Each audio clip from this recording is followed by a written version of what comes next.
Hello, everybody. My name is Elisa DiCristina, former LCSW, independent educator, and author of Raising PreTeens Right, a 3-year personal well-being development program for preteens and teens. Today's mini story is chapter 23 on socializing. We're talking to young people about their beliefs, attitudes, and actions and how they're formed in more of a collective interaction, how they're socializing. We know that screens and social platforms have drastically changed the way our young people socialize.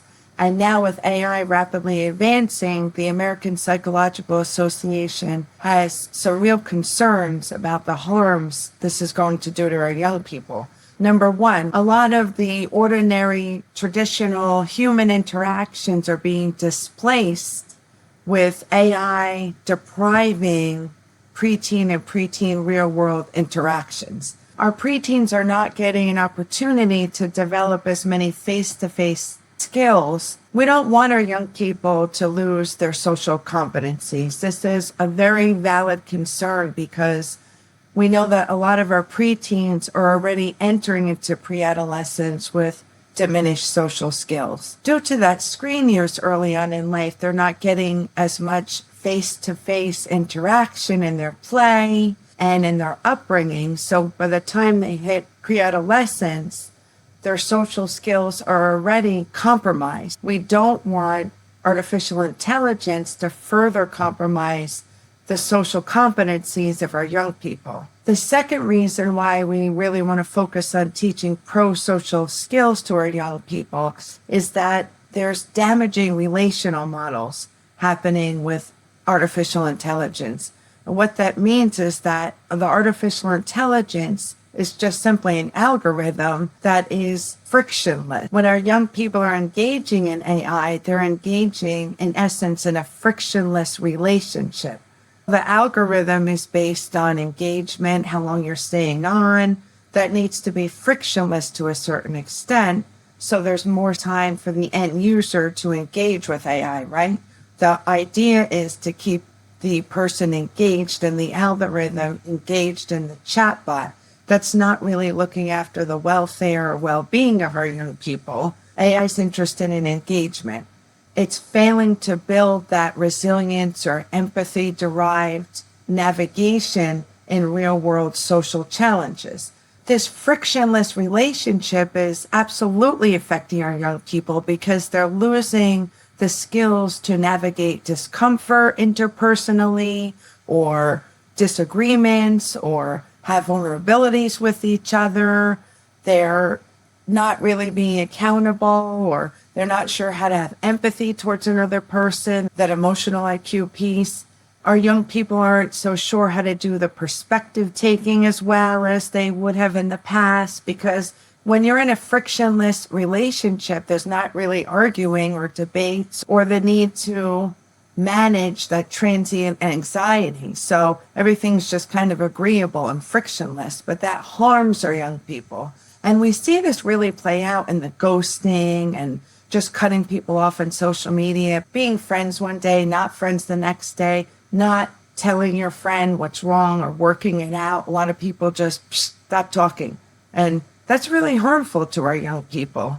The last thing I'd like to point out about AI in terms of socialization is that it can be very deceptive and very manipulative.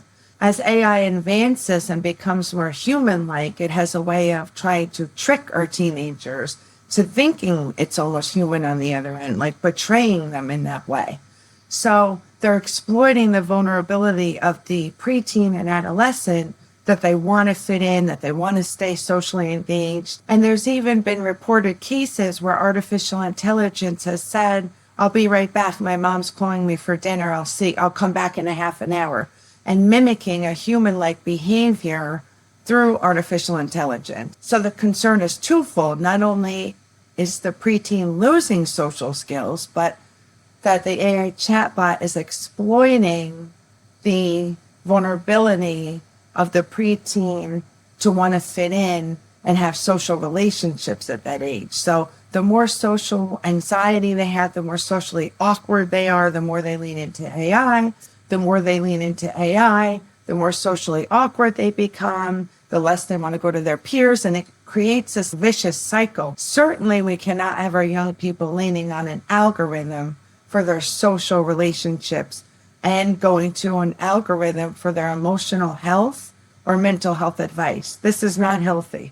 Within chapter 23, we spent some time on how to critically think through social norms, if they're healthy for the preteen or not, tips for connecting with others face to face, how to start initial conversations. The goal is to leave our young people with positive social skills and pro-conversational skills, and teach them how to build healthy face-to-face relationships that are going to lead to a much more fulfilling social life and not this loneliness that we know our young people are feeling. Within this chapter, we address the social comparison or social over-comparison that our young people are engaging in that's very unhealthy, and that while it's natural to look to your peers and compare yourself to them, because that's oftentimes how you learn about yourself, to be very cautious about over social comparison, because that's unhealthy and creates a lot of anxiety within our young people, especially when it's done digitally, that they're comparing themselves to a false reality, and make them very mindful of mainstream beliefs and not to fall into the social group think, and how to build spiritual truths socially and stay grounded in your morals and values and your worth, regardless of what the influencers are doing or what's happening on social media. The chapter on socialization is very important, particularly to the future business of our country. Our business leaders are looking for young people that can engage in active listening, have strong communication skills, can resolve conflict face-to-face, have social agility, and the ability to read group dynamics or just connect with others and be very aware of interpersonal relationship styles. Teaching our young people to have strong socialization skills is certainly going to help out in their future career. Please visit Raising PreTeens Right for more information on facilitating the Raising PreTeens Right program. Thank you.